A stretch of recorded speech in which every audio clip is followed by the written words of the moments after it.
नमस्कार. अर्जुन रुपालीच्या लव्ह स्टोरीचा भाग 72वा आज आपण पाहणार आहोत. स्टोरी आता आपली पुढे सरकलेली आहे 6 महिन्यानंतर. तर चला वेळ न घालवता स्टोरीला सुरुवात करूया. प्लीज तुम्ही चॅनलला सबस्क्राईब करा. 6 महिन्यानंतर मीरा मेन्शन एखाद्या नवीन नवरीसारखं सजलं होतं. त्याला कारणही तसंच होतं. कारण आज रुपालीचे डोहाळे जेवण होतं. बाहेर गार्डनमध्ये स्टेज उभारून खूप सुंदर रंगीबेरंगी फुलांनी तो स्टेज सजवला होता. कृष्णाचे आणि राधाचे कटआउट्स लावले होते. त्यांच्या जवळच्या सगळ्या फॅमिली फ्रेंड्स आणि परिवाराला बोलावलं होतं. रुपालीचे सगळे मित्र मैत्रिणी आल्या होत्या. तिचे आईबाबा तर आपल्या लेकीचं सुख पाहून अगदी भारावूनच गेले होते. तिच्या सुखाला कोणाची नजर नको लागायला म्हणून देवाकडे प्रार्थना करत होते. अर्जुनची मॉम यांची तर सकाळपासून फक्त गडबडच चालू होती. हे राहिलं ते राहिलं बस असं चालू होतं.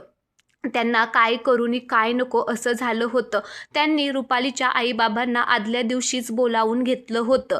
ते नको नको म्हणत होते, पण जास्त आग्रह केल्यावर त्यांना नाहीच म्हणता आलं नाही. सोनालीसुद्धा मदतीला काल रात्रीच आली होती. विजय सकाळपासून तयारी करत होता. तर आरवचं तर वेगळंच चालू होतं.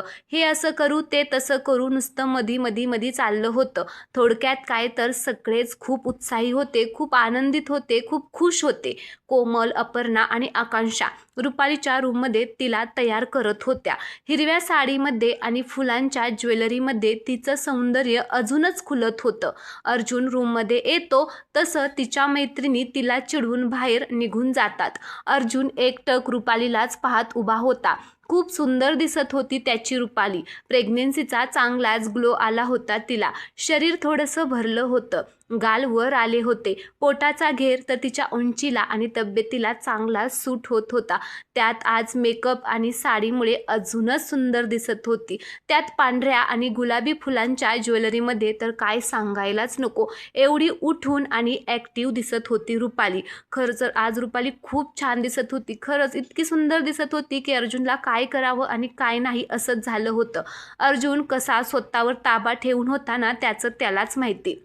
अहो, असं पाहू नका ना, कसं तरीच होतं पोटात. त्यात तुमची प्रिन्सेस सारखी पाय मारून त्रास देत असते. रुपाली काहीशी लाजत काहीशी चिडक्या स्वरात अर्जुनला बोलते.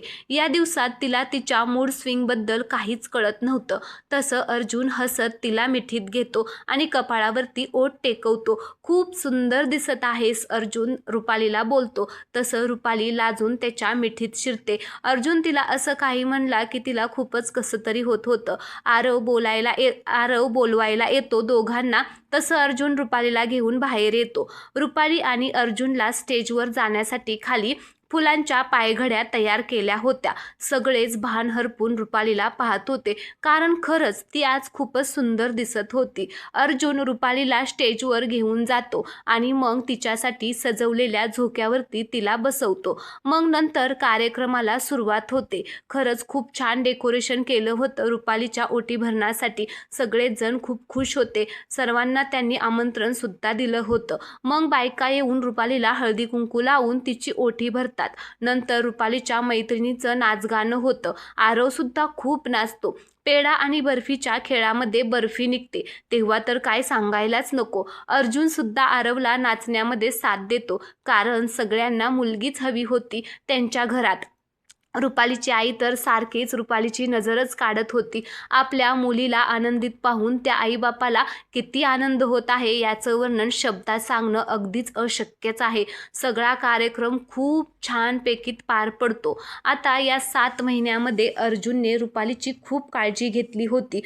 तिला सुरुवातीला काही त्रास होत नव्हता, पण नंतर थोडं काही खाल्लं की लगेच उलटी होत होती. काहीच पचत नव्हतं. तिला खूप त्रास व्हायला सुरुवात झाली होती. त्यामुळे तिचं असं व्हायचं आणि मग भूक तर लागत होती. त्यामुळे तिची खूपच चिडचिड व्हायची. ते सगळं ती अर्जुनवर काढत होती. तरी अर्जुन एका शब्दाने सुद्धा तिला कधीच बोलत नव्हता, रागवत सुद्धा नव्हता. उलट तिचे सगळे नखरे उचलत होता. ती जे मागेल ते तिला खायला आणून देत होता. मध्यरात्री उठून जरी रुपालीने काही मागितलं तरी आवडीने तिच्यासाठी स्वतः किचनमध्ये जाऊन तो करत होता. 3 महिने कसे भुरकन उडून जातात त्यांचं त्यांना सुद्धा कळत नाही. जसा 9वा महिना लागतो तसं एका आठवड्यातच रुपालीला लेबर पेन सुरू होतं. घरचे तिला घेऊन हॉस्पिटलमध्ये येतात. सगळ्यांना खूप आनंद सुद्धा होत होता. रुपालीचे आई बाबा, अर्जुनचे मॉम डॅड, आरव, अर्जुन, विजय, सोनाली सगळेच हॉस्पिटलमध्ये आले होते. आतमध्ये रुपाली लेबर पेनने ओरडत होती. तसं इकडे अर्जुनचं काळी जागेवरतीच नव्हतं. तिला असं त्रासात पाहून अर्जुनचे डोळे पाण्याने भरून येत होते. बाळ आणि रुपाली सुखरूप असावी म्हणून मनोमन देवाला हात जोडून प्रार्थना करत होता. त्याला थोडीशी भीती सुद्धा वाटत होती की रुपालीला काही होणार तर नाही ना, म्हणून तो देवाला हात जोडून प्रार्थना करत होता रुपालीसाठी. जसा आतमधून बाळाच्या रडण्याचा आवाज येतो तसं बाहेर सगळ्यांच्या चेहऱ्यावर एक वेगळंच हसू येतं. Congratulation, it's baby girl. Nurse एका सफेद कपड्यामध्ये बाळाला घेऊन बाहेर येते. तसं अर्जुन सगळ्यात आधी त्याच्या मुलीला हातामध्ये घेतो. मुलीला पाहून अर्जुनला सुचतच नाही की काय करावं. नर्स रुपाली ठीक आहे असं सांगते. तसं सगळ्यांचा जीव भांड्यात पडतो. अर्जुनला सुद्धा आता बरं वाटतं. मुलगी झाली म्हणून आरव तर हॉस्पिटलमध्ये नाचायला सुरुवात करतो. अर्जुनचे डोळे भरून आले होते. अश्रू ओघळून गालावरती आले होते. त्या छोट्याशा मांसाच्या गोळ्याला पाहून हृदय एकदम गच्च भरून आलं होतं. अर्जुन बाळाच्या कपाळावरती ओठ टेकवतो आणि मग बाळ त्याच्या मॉम जवळ देऊन तो आता लगेचच रुपालीकडे आतमध्ये जातो. कारण त्याला रुपालीला सुद्धा पाहायची खूपच गडबड झाली होती. रुपाली ठीक असेल का नाही हा प्रश्न त्याला अजूनही पडला होता. Thank you so much Arjun. रुपालीच्या कपाळावर ओठ टेकून तिला बोलतो. तसं ती समाधानाने डोळे बंद करते. डोळ्यातून अश्रू बाहेर आले होते तिच्या, पण चेहऱ्यावर मात्र न मावणारा आनंद होता रुपालीच्या. सगळेच आता खुश झाले होते. आता पुढील भाग आपण उद्या पाहणार आहोत, त्यामुळे तुम्ही या चॅनलला सबस्क्राईब करा, कारण या चॅनलवरती तुम्हाला ही स्टोरी ऐकायला मिळणार आहे. धन्यवाद.